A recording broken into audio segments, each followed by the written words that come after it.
नमस्कार. संगम स्पर्धा परीक्षा केंद्रामध्ये आपले पुन्हा एकदा खूप खूप स्वागत आहे. तलाठी आणि सरळ सेवेच्या परीक्षा ज्या आहेत त्या MPSC घेणार आता है ना. बरेच ॲड, बरेच व्हिडिओज सगळं काही बघितलं असेल तुम्ही. या व्हिडिओमध्ये आपण असं काही बघणार नाही आहोत की आता काय होणार वगैरे वगैरे, बदल होणार एक्सेट्रा. ठीक. मेजरली आपला गोल काय राहणार आहे ह्या व्हिडिओमध्ये की परीक्षा सोपी झाली की कठीण, मुलांचा डाऊट क्लिअर करणार. सगळ्यात पहिले बरेच मुलं आहेत ते फक्त सरळ सेवा परीक्षा करायचे, MPSCकडे कधी वळायचे नाही. त्यांच्यासाठी काय काय चॅलेंजेस असणार आहे.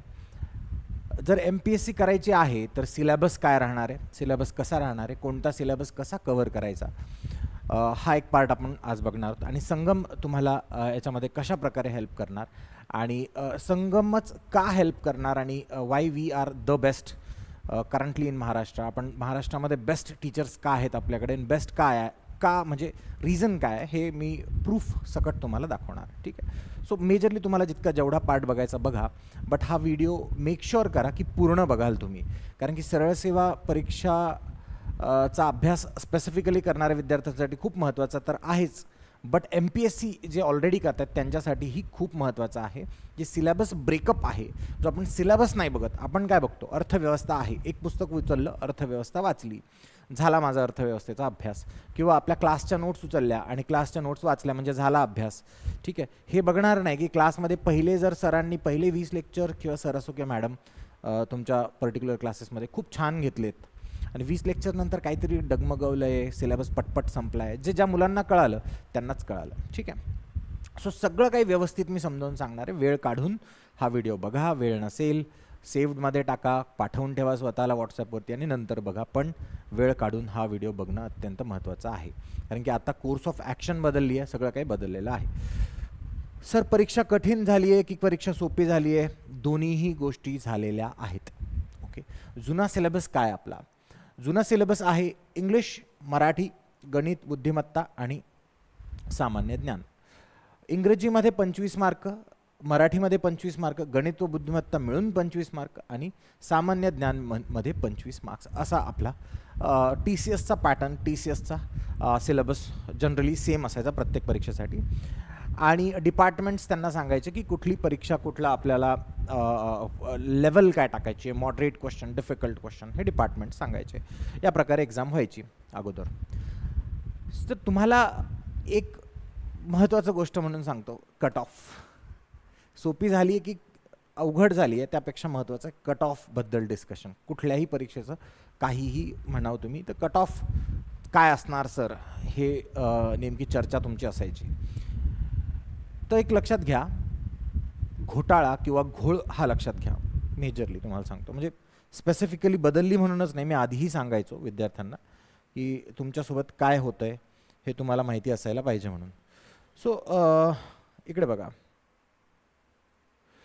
कुठलीही परीक्षा घ्या तुम्ही याच्यामध्ये, कुठलीही परीक्षा घ्या TCSमध्ये, परीक्षेचा कट ऑफ काय लागायचं, परीक्षेचा कट ऑफ काय लागायचा, 100 मार्काची परीक्षा किंवा 200 मार्काची परीक्षा, अशी परीक्षा, अशा दोन परीक्षा घ्यायच्यात. ते कट ऑफ काय लागायचा, 100 मार्काच्या परीक्षेमध्ये 90 अबव्ह,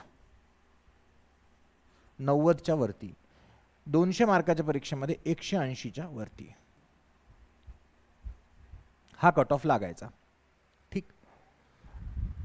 नीट विचार करा, हा एवढे मार्क्स हे विद्यार्थी घ्यायचे, कोणाला 91, कोणाला 92, 98 तक मार्क्स मी बघितले आहेत. जर हे विद्यार्थी ह्या विषयांमध्ये इथे मार्क्स घेऊ शकतात, तर तेच विद्यार्थी MPSCमध्ये जास्त अभ्यास करणारे असतात बरं का. MPSCमध्ये, UPSCमध्ये जास्त अभ्यास करणारे विद्यार्थी असतात, खूप जास्त, म्हणजे आवाका जास्त, आणि खूप दिवसभर बसतात ते लायब्ररीमध्ये. ह्या परीक्षेमध्ये दोन्ही परीक्षा रिझल्ट 50% प्लस मायनस असा लागतो. म्हणजेच 100 मार्काची परीक्षा जर असेल तर 50 ते 60, 200 मार्काची परीक्षा जर असेल जी राज्यसेवेची होते तर 100 ते 110, 116 पर्यंत पण जातो कधी कधी. बट इथे कधीच तुम्हाला असं 180, 185 दिसणार नाही. का? काय रिझन आहे? परीक्षा सेम आहे, विद्यार्थी आहे आणि अभ्यासही तेवढाच आहे, सिलेबस मे बी डिफरंट आहे, पण हे जेवढा अभ्यास करतात तेवढाच ते पण अभ्यास करतात, हे या विषयांचं करतात, ते त्या विषयांचं करतात. रिझन कुठेतरी घोळ आहे आणि हा घोळ बऱ्याच कालांतराने, बऱ्याच कालावधीने बघितला आणि त्याच्यावर ॲनालिसिस केला आणि कळालं की काहीतरी तर घोळ आहे. तर जर तुम्हाला कितीही अभ्यास करून जर तुम्ही ह्या गटात बसत नाही आहे, कितीही अभ्यास करून जर तुम्ही ह्या गटात बसत नाही आहे, तर डेफिनेटली काहीतरी घोळ आहे आणि अभ्यास करणाऱ्या विद्यार्थ्यांचा फायदा होत नाही आहे. सो तुम्ही ह्या पॅटर्नला घाबरून जाऊ नका. नवीन पॅटर्न तुमच्यासाठी जो आलेला आहे ग्रुप सी किंवा तलाठी वगैरे परीक्षांसाठी, तर नवीन पॅटर्नला प्लीज करून घाबरू नका. तुमच्या मेहनतीचं चीज तुम्हाला मिळणार आहे, एवढंच लक्षात ठेवा. जेवढी मेहनत करणार तेवढी तुम्हाला फळ मिळणार. इथे उपयोग एक 50-50% होता है ना. एवढा काही विद्यार्थ्यांना इथे फायदा झालेला नाही आहे. निराशा बघण्यात आली आहे TCS पासून, ठीक आहे. सो प्लीज घाबरून जाऊ नका की खूप सारं काहीतरी आहे. काय आहे तेही सांगणार आहे व्हिडिओमध्ये, बट प्लीज एक पॉझिटिव्ह, एक खुश व्हा की ॲटलिस्ट तुम्ही अभ्यास करून मार्क्स मिळवले, त्या गुणांवरतीच कट ऑफ लागणार आहे आणि त्याला अनुसरूनच तुम्ही पास होणार आहात, ठीक आहे. हा सगळा जो घोटाळा आहे, हा सगळा जो कचरा आहे, हा निघून जाणार आहे. तुमच्यासाठी राहणार आहे प्युअर ट्रान्सपरन्सी, प्रॉपर अभ्यास. ह्या दृष्टिकोनातूनच तुम्ही आता अभ्यासाला लागाल आणि पास व्हाल, ठीक आहे. बॉम्बे हायकोर्टचं जसं आपण बघितलं, अभ्यास केला तेवढे मार्क्स आलेत, मुलं पास झालेत, घोटाळा कुठेच नाही है ना, कुठेच काही डाऊट नाही विद्यार्थ्यांना. ओके, सो प्लीज हे विसरून जा आता.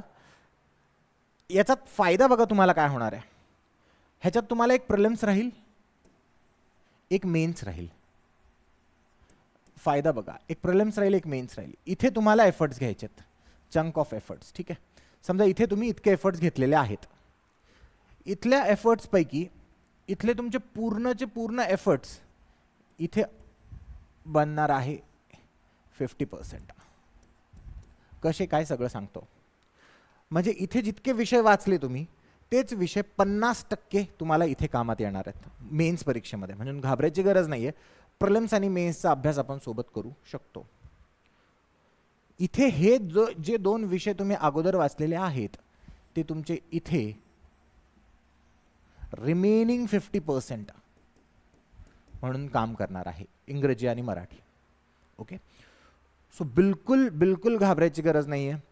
प्रिलिम्समध्ये अभ्यास कराल तोच मेन्सला अभ्यास करायचा आहे आणि मेन्समध्ये तुम्हाला जे मराठी आणि इंग्लिश आहे ते तुमचं सरळ सेवेचं इथे कामाला येणार आहे. ओके, पहिला टप्पा. दुसरा, आता सर अभ्यासक्रम काय असणार आहे? मला अभ्यासक्रम काय असणार आहे आता सध्याचा अभ्यासक्रम बघा. MPSC वाल्यांनी विशेषतः याच्यावरती लक्ष द्या. सगळ्यात पहिले आहे इतिहास. इतिहास म्हणजे आजच्या अगोदर जे काही घडलेलं आहे तो इतिहास. काल तुम्ही केलं ते इतिहासात नोंद झाली आहे, ठीक, तो इतिहास असतो. सो इतिहासात काय काय दिलं यांनी? आधुनिक भारताचा इतिहास. इतिहासाचे काही टप्पे असतात, तुम्हाला फक्त भारताचा इतिहास विचारण्यात येणार आहे. इतिहास असतो एन्शंट, आय थिंक याला पुरातन वगैरे म्हणतात, मेडिवल मध्यमयुगीन, मॉडर्न याला आधुनिक म्हणतात. Ancient history, medieval history, modern history. त्यानंतर आर्ट अँड कल्चर, कला. पोस्ट इंडिपेंडन्स, उत्तर काहीतरी याच्यानंतर आपण स्वातंत्र्यानंतरचे, ठीक आहे. इतके इतिहासाचे प्रकार आहेत, 1 2 3 4 5, ठीक आहे. ह्या 5 इतिहासांच्या प्रकारापैकी एक इतिहासाचा प्रकार म्हणजेच मॉडर्न हा तुम्हाला विचारलेला आहे. हा तुम्हाला आधुनिक भारताचा इतिहास विचारण्यात येणार आहे, ठीक आहे. यातही तुम्हाला विशेषतः महाराष्ट्राचा अभ्यास करायचा आहे, ठीक आहे. विशेषतः महाराष्ट्राचा इतिहास. ओके, सो त्यात काही घाबरायची गरज नाही. फक्त मॉडर्नमध्ये पण महाराष्ट्र आणि मॉडर्नमध्ये पण मी तुम्हाला ज्यावेळेस PYQ ॲनालिसिस सांगेल की भारताचा इतिहास काय करायचा आहे, तर भारताच्या इतिहासामध्ये गांधींचा काळ जो विचारला जातो, तर गांधींच्या काळामध्येही जास्त जहालांवरती फोकस केला जातो की मवाळांवरती केला जातो. 2013 पासून तर 2021-22 पर्यंत ज्या काही परीक्षा झाल्या त्यामध्ये कोणता फोकस होता, 22 नंतर ज्या परीक्षा होतात त्यामध्ये कोणता फोकस आहे, हे प्रॉपरली प्युअरली ट्रान्सपरंट प्रकारे आपल्याला बघितलं जातं, प्रॉपर ॲनालिसिस केला जातो. आणि पिन पॉईंट नाही म्हणणार, पण एक मात्र मी सांगू शकतो की तो व्यक्ती मी सांगेल तुम्हाला, तो त्याच व्यक्तीवरती तुम्हाला प्रश्न येणार. ठीक आहे, आणि त्या व्यक्तीच्या कुठल्याही व्यक्तीच्या कोणत्या कोणत्या कार्यांवरती प्रश्न येतो हे सगळं काय ॲनालिसिस रेडीली आपण करून ठेवलेलं आहे. मेजर गोष्ट म्हणजे ह्यांचे क्वेश्चन पेपर्स ते सांगतात है ना, क्वेश्चन पेपर्स देतात स्वतः, आन्सर की ही आपल्याला कार्बन कॉपी देतात. तो बऱ्यापैकी तुम्हाला एक ट्रान्सपरन्सी बघायला मिळते, तर तुम्हाला आपल्याला ॲनालिसिस करायलाही सोपं होईल की पुढच्या वर्षी एक्झॅक्ट कोणता प्रश्न येईल, ॲटलिस्ट पॅटर्न आपल्याला कळेल. ओके, सो हा झाला आधुनिक इतिहास. मग भूगोल. आपली भू म्हणजे अर्थ म्हणजे पृथ्वी कशी आहे, गोल आहे. तर पृथ्वीमध्ये भूगोलामध्ये पण काही प्रकार असतात बघा. इथे एक असते फिजिकल जिओग्राफी. फिजिकल जिओग्राफी म्हणजे हे येतं त्यात पृथ्वी, जगातील विभाग, ओके, हवामान, अक्षांश, रेखांश, बस हा आहे फिजिकल जिओग्राफीचा पार्ट. दुसरा आहे इंडियन जिओग्राफी.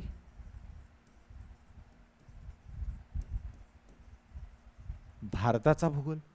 त्याच्यामध्ये तुम्हाला मेजरली हवामान, मॉन्सून, त्यानंतर नद्या हा पार्ट विचारला जाऊ शकतो. ओके, आणि हेच विचारलंय बरं का, सिलेबसला सोडून विचारत नाही, हेच विचारलंय. त्यानंतर येतं आपलं Maharashtra geography, geography of Maharashtra. मग हे सर्व त्यात येतं. त्यानंतरचा एक जिओग्राफीचा हा तर सब पॉईंट आहे, महाराष्ट्र जिओग्राफीचा सब पॉईंट आहे हा याचा. हा 1 आहे, हा 2 आहे, हा 3 आहे. Human geography. चौथा आहे इकॉनॉमिक जिओग्राफी, मानवी आणि आर्थिक भूगोल याला एकत्र पण लिहितात, human and economic geography. Human and economic जिओग्राफीमध्ये काय काय येतं रे मित्रांनो, ते ह्युमन अँड इकॉनॉमिक जिओग्राफीमध्ये येतं प्रमुख पिके, शहरे,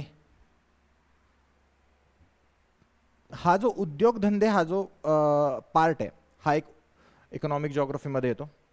ओके, आणि प्रमुख पिके, शहरे हा ह्युमन जिओग्राफीचा पार्ट आहे. ठीक आहे, हा ह्युमन जिओग्राफीचा पार्ट आहे. हा एक सिलेबस आहे तुमचा, ह्या प्रकारे तुम्हाला विचारलं जाऊ शकतं. कोणत्या विषयावर किती प्रश्न येतात सर्व काही ॲनालिसिस करून सगळं काही व्यवस्थित सांगणार आहे. फक्त आता बेसिक सिलेबसवरती लक्ष द्या. काय आहे, किती मोठा आवाका आहे, त्यातूनही काय विचारतायत आपल्याला. फिजिकल जिओग्राफीमधून किती कमी गोष्टी विचारतायत ते बघा. इंडियन जिओग्राफीमधून किती कमी विचारतात, म्हणजे महाराष्ट्राच्या भूगोलावरती जास्तीत जास्त प्रश्न येतात आपल्याला. सो महाराष्ट्राचा भूगोल कसा कव्हर करायचा आहे तेही सांगणार. पण आता सध्या काय बघून घ्या, अक्षांश, रेखांश वगैरे आपल्या एक सिरीज काढली आहेत आपण यूट्यूबवरती, मे बी थांबली आहे ती आता. त्या यूट्यूबच्या सिरीजमध्ये स्टेट बोर्डचे पुस्तकं शिकवलेले आहेत. ठीक आहे, हायर लेवलपर्यंत शिकवले. तुम्हाला जितकं कळेल तितकं तिथून घ्या आणि मगच अभ्यासाला सुरुवात करा ह्या विषयांची. ठीक, नेक्स्ट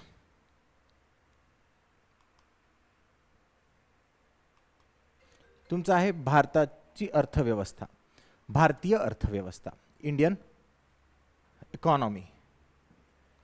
ठीक आहे, एक मिनटं द्या.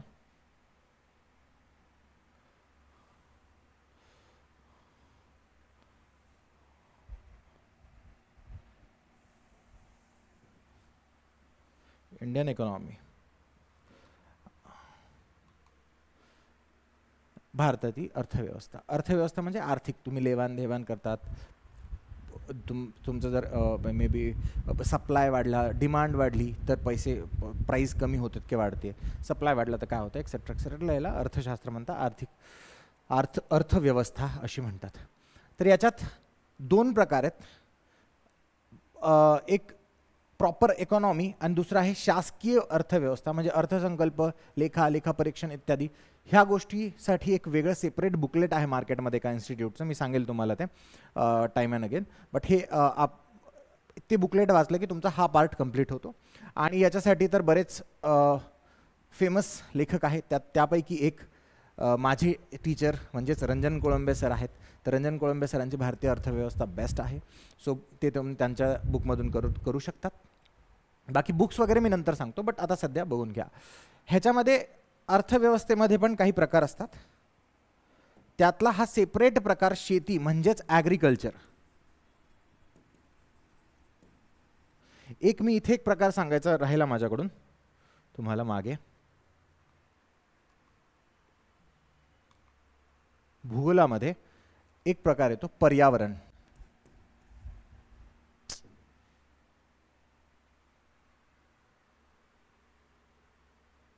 भूगोलामध्ये एक प्रकार येतो पर्यावरण. ठीक आहे.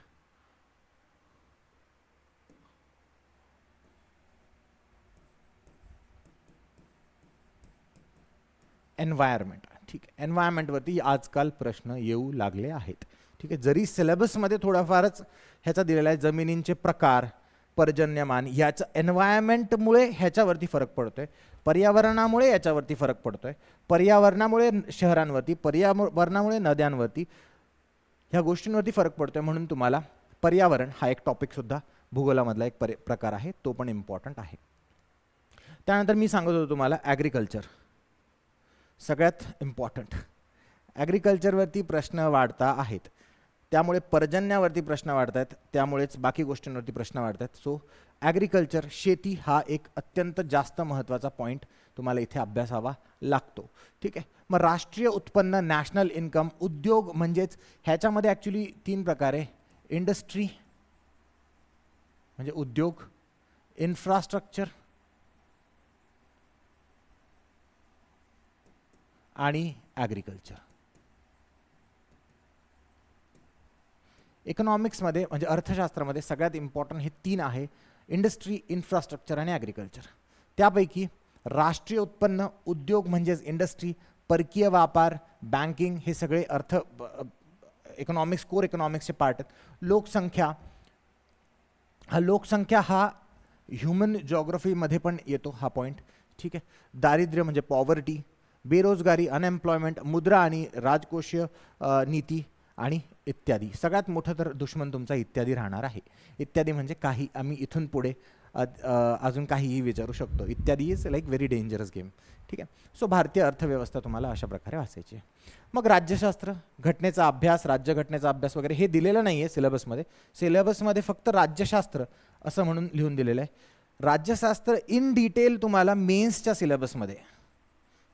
सिलेबसमध्ये डिटेलमध्ये बघायला मिळेल. मेन्सच्या सिलेबसमध्ये त्यांनी डिटेलमध्ये बऱ्यापैकी पिन पॉइंटेड काय काय विचारणारे दिलेलं आहे. सो हे राज्यशास्त्र आहे. अतिशय सुंदर, very famous book by M Laxmikant. Majorly तीच वाचली जाते UPSCमध्ये पण, आणि आता तुम्ही मराठीत आली आहे ती पण मराठीतली आवृत्ती वाचू नका. बऱ्याच मिस्टेक आहे, ट्रान्सलेशनमध्ये मिस्टेक आहे. जी कॉन्सेप्ट येते तीही विसरून जाल तुम्ही मराठीतली एम लक्ष्मीकांत वाचाल तर. ठीक आहे. सो नेक्स्ट आहे चालू घडामोडी. Very diverse. जिथे जो तुम्हाला सरळ सेवेमध्ये 25 मार्कांना होता त्याच्यामध्ये काहीही विचारू शकतात, तरीही मुलं 90, 95 मार्क्स घेत आहेत तिथे. ठीक आहे. इथे चालू घडामोडी व्हेरी ट्रान्सपरंट, स्पोर्ट्स, अवॉर्ड वगैरे वगैरे विचारतात. सो एक डिफिकल्टी लेवल एक चांगली तुम्हाला बघायला मिळेल, मॉडरेट लेवलची. ठीक आहे. नेक्स्ट सामान्य विज्ञान, सगळ्यात अवघड जाणारा विषय विद्यार्थ्यांसाठी. भौतिकशास्त्र म्हणजेच फिजिक्स, केमिस्ट्री, रसायनशास्त्र आणि प्राणीशास्त्र म्हणजेच झूलॉजी हे त्यांनी स्वतः दिलं बरं का. आणि वनस्पतीशास्त्र, बॉटनी. ठीक आहे. तर ह्याच्यावरती मेजरली जास्त अवघड प्रश्न बनतात म्हणून ते विचारतात. आरोग्यशास्त्र एक वेगळा प्रकार आहे, डिफरंट आहे याच्यापेक्षा, बट दिस इज, म्हणून मी एक सेपरेट सब पॉईंट म्हणून दिलेला आहे. तर हा तुमचा एक सिलेबसचा पॉईंट आहे. एक पुस्तक कव्हर करू शकता का? नाही. बट काही पुस्तकं कव्हर करू शकतात का? हो. ह्याच्यासाठी बेस्ट सोर्स काय आहे? NCERT. ठीक आहे. ह्याच्यासाठी बेस्ट सोर्स आहे NCERT. NCERT मधून पिक केला जातो प्रश्न आणि टाकला जातो डायरेक्टली. सो एन सी आर टीचे मी लेक्चर्स घेणार आहे फ्री ऑफ कॉस्ट, यूट्यूबवरतीच राहील ते एन सी आर टीचे. जेव्हा माझं स्टेट बोर्ड सिरीज कंप्लीट होईल मग N C R T series सुरू होईल. ठीक. तर मराठीमध्ये पण घेणार आहेत. जसं आपण स्टेट बोर्ड सिरीज एक इंग्लिश मिडियम आणि एक मराठी मिडियमसाठी काढलेली आहे. आपल्या एम पी एस सीच्या बॅचेस पण आहेत, त्या इंग्लिश मिडियम आणि मराठी मिडियम दोघांसाठी वेगवेगळ्या बॅचेस आहेत. ठीक आहे. सो इंग्लिश मिडियम सेमी इंग्लिशचे जे विद्यार्थी आहे ज्यांना मराठीमध्ये वाचायला त्रास होतो ते इंग्लिश मिडियम बॅचमध्ये ॲडमिशन घेऊ शकतात. ठीक आहे. पुढचं आहे बुद्धिमापन चाचणी आणि अंकगणित. आता मेजरली तुम्हाला मला एक गोष्ट जी सांगायची आहे ती ही आहे की इतिहासावरती जनरली 10 प्रश्न येतात, भूगोलावरती 10 प्रश्न येतात. ठीक आहे. इतिहासावरती 10 प्रश्न, भूगोलावरती 10 प्रश्न, अर्थव्यवस्थेवरती 15 प्रश्न येतात, राज्यव्यवस्थेवरती 15 प्रश्न येतात, चालू घडामोडीवरती 15 प्रश्न येतात. ठीक आहे. सामान्य विज्ञान जवळपास 10 ते 15 प्रश्न येतात. बुद्धिमापन आणि हे दोन्ही मिळून 20 प्रश्न येतात. म्हणजे ज्याला मोठा तुम्ही एक बाऊ बनवून ठेवलं होतं, भीती बनवून ठेवलं होतं TCSने की इंग्लिश मराठी तुम्हाला हे 2 विषय येत नसेल तर तुम्ही पास होणार नाही, इथे ते 5% कमी झालेलं आहे ती भीती. ठीक आहे. फक्त 20% हा सिलेबसचा पार्ट राहील. त्यातही गणित असं अतिशय खूप जास्त अवघड या प्रकारचं विचारलं जात नाही. सो एक तुम्हाला एक रिलीफ सरळ सेवेच्या विद्यार्थ्यांना इथे आहे. ज्यांना खूप चांगलं जातं हे 2 विषय त्यांच्यासाठी तर भयंकर जास्त रिलीफ आहे. यापैकी सोपे विषय जर म्हणायचं म्हटलं, ज्यांना गणित बुद्धिमत्ता जातं त्यांच्यासाठी 20 मार्कांपैकी 15 मार्क इथे फिक्स असतात. राज्यशास्त्र अर्थशास्त्र ज्यांना सोपं जातं त्यांच्या इथे 30 मार्कांपैकी 20 मार्क फिक्स असतात. म्हणजे 55-60पर्यंत जर कट ऑफ लागला, 60 तर कमी वेळा लागतो, 50 ते 55पर्यंत कट ऑफ लागला तर पास व्हायला एकदम इझिली याच्यात पास होऊ शकतं. फक्त एक्झाम हॉलमध्ये जे प्रेशर असतं 1 तासात पेपर सोडवायचं, ते प्रेशर आपण कसं कमी करणार आहोत तर पुन्हा एकदा आपण ह्यांच्यासाठी पण MPSC ग्रुप बी आणि ग्रुप सी साठी RRR रूथलेस रॅपिड रिव्हिजन म्हणून एक प्रोग्राम असतो आपला, जो एक बूट कॅम्प टाईप प्रोग्राम असतो रूथलेस रॅपिड रिव्हिजन. त्या रूथलेस रॅपिड रिव्हिजनमध्ये सकाळी विद्यार्थी येतात 7 किंवा 8 वाजता, 7 किंवा 8 वाजेपासून आपण संध्याकाळी 7-8 वाजेपर्यंत त्यांना इथेच आपल्याच मार्गदर्शनाखाली अभ्यास करायला लावतो. काहीही शिकवत नाही, काहीच नाही. मेजरली मग काहीतरी टीचरचा रोल असावा म्हणून जवळपास पर विषय आपण ठरवले आहेत की जवळपास 1000 ते 1500 प्रश्न प्रतिदिन त्यांच्याकडनं सोडवून घ्यायचे. ते 2 तास अभ्यास करतील, एक टार्गेट दिलं जाईल. 2 तास अभ्यास केला की लगेच प्रश्न, 2 तास अभ्यास लगेच प्रश्न, लगेच जेवणाची वेळ, मग जेवणही आपल्याकडनंच राहत असतं त्यामध्ये. ठीक आहे. मग जेवण करतील, मग त्यानंतर पुन्हा 2-2 तास टार्गेट प्रश्न, टार्गेट प्रश्न, टार्गेट प्रश्न. ठीक आहे. त्यांना त्यांच्या शीट्स दिल्या जातील, टेस्ट दिल्या जातील, भरपूर काही केलं जाईल ह्या बूट कॅम्प्समध्ये. ठीक आहे. सो हा आहे प्रकार. आणि वाय संगम स्पर्धा परीक्षा केंद्र सगळ्यात मोठा प्रश्न. सो ह्या मॅडम आहेत आपल्या मधुरा मॅडम, ज्यांना तुम्ही ओळखतात. 15+ इयर 15 वर्षांइतका त्यांना दिल्लीमध्ये राहून UPSCच्या ह्या सर्व विषयाच्या इतिहास, भूगोल वगैरे वगैरे तुम्ही जे बघतायत त्या विषयाचा खूप चांगलं नॉलेज आहे. ठीक आहे. खूप भयंकर. म्हणजे तुम्ही अजून त्यांना ते विषय शिकवताना पाहिलं नाही, आम्हाला ते विषय शिकवताना पाहिलं नाही, म्हणून तुम्हाला एक डाऊट येऊ शकतो. But once you learn from a UPSC teacher, एकदा UPSC टीचरकडून शिकाल एखादा विषय, तुमच्या त्याच्याबद्दल विचार करण्याची स्टाईल, विचार करण्याची जी माइंडसेट आहे तोच बदलून जाईल, याची मी तुम्हाला गॅरंटी देतो. मधुरा मॅडम आहेत ज्यांनी ज्या एक्स फॅकल्टी आहेत या गोष्टींच्या आणि इथे काम केलेलं आहे त्यांनी UPSCच्या स्टुडंटमध्ये. दृष्टी IAS, IAS हब, शून्य IAS, ओनली IAS एवढ्या इन्स्टिट्यूट्समध्ये, दिल्लीच्या प्राईम इन्स्टिट्यूट आहेत ह्या, प्रीमियर इन्स्टिट्यूट्स आहेत ह्या, इथे यांनी स्वतः काम केलेलं आहे आणि तिथल्या स्टुडंट्सला गायडन्स केलेलं आहे. यांचे एक्सपर्टीज, यांचे एक्सपर्ट सब्जेक्ट्स म्हणजे इतिहास आहे तुमचा, एन्शियंट, मेडिवल, मॉडर्न, महाराष्ट्राचे इतिहासही त्यात येतो. त्यानंतर पॉलिटी आहे, political science and international relations आहे. जनरल सायन्स जे मी बोललो तुम्हाला, झूलॉजी, बॉटनी एक्सेट्रा मॅडमच शिकवतील तुम्हाला. आणि त्यानंतर पर्यावरण आहे, एन्व्हायरमेंट अँड इकॉलॉजी, पर्यावरण आहे. त्यानंतर एसे, निबंध लेखन जे MPSC मेन्सला आहेत. आणि इंग्लिश जो तुम्हाला आता सध्या या लेवलला महाराष्ट्रामध्ये बेस्टच आहेत मॅडम इंग्लिश शिकवण्यासाठी, ॲज इट इज प्रश्न येतात. ठीक आहे. नेक्स्ट आहे मी स्वतः Vishal Deshmukh, 15+ years of mentoring experience.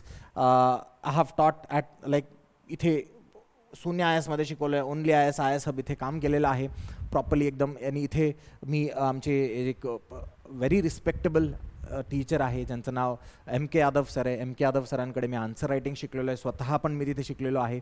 मग त्यानंतर आन्सर रायटिंग रिलेटेड बरेच प्रोग्राम्स मी हे केलेले आहे, त्यांचे 1 पेजर नोट्स म्हणावं वगैरे वगैरेमध्ये मी इथे कॉन्ट्रीब्यूट केलेलं आहे. येस, दिल्लीला आम्ही शिकवायला होतो, मॅडम पण आणि आम्ही पण.